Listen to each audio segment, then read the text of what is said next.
Le site de Grand-Anse est particulièrement apprécié par une variété de tortues marines à cause de la richesse des zones d'alimentation. Une équipe de chercheurs du CNRS profite depuis 10 ans de cette opportunité pour étudier leur déplacement.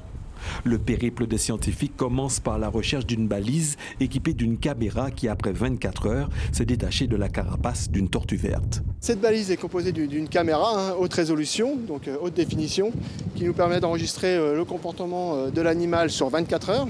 Elle est munie aussi d'un capteur GPS qui permet d'avoir la position aussi de l'animal, ainsi qu'un accéléromètre 3 dimensions. C'est l'envoi d'un signal connecté à un satellite qui a permis, malgré les courants, de retrouver les balises en pleine mer. Mais les données collectées ne sont pas suffisantes. L'équipe part alors à la recherche d'une autre candidate au transport de balises. On essaie de récupérer une tortue qui va faire à peu près 50 kg, soit qu'on repose une caméra rapidement et qu'on puisse récupérer demain matin la caméra avec les données. Pour ramener une tortue de 50 kg en plongeant parfois à plus de 20 mètres de profondeur, il faut avoir de la patience, être un apnéiste de métier.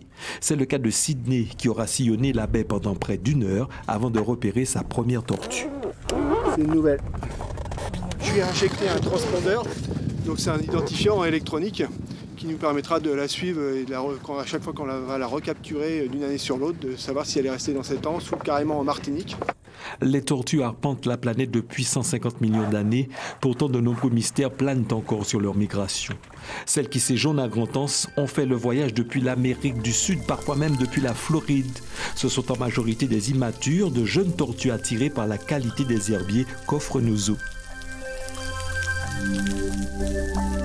On travaille sur la sélection alimentaire, sur la sélection de l'habitat. Et donc ces tortues sont des sentinelles de l'environnement, puisque justement le nombre de tortues va dépendre aussi de la qualité de l'environnement, notamment de ces herbiers ici en Martinique.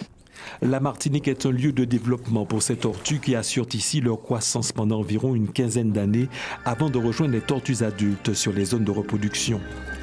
Un équilibre de l'écosystème dans cette partie de l'île est indispensable pour la pérennité d'une espèce qui règne sur tout le bassin atlantique.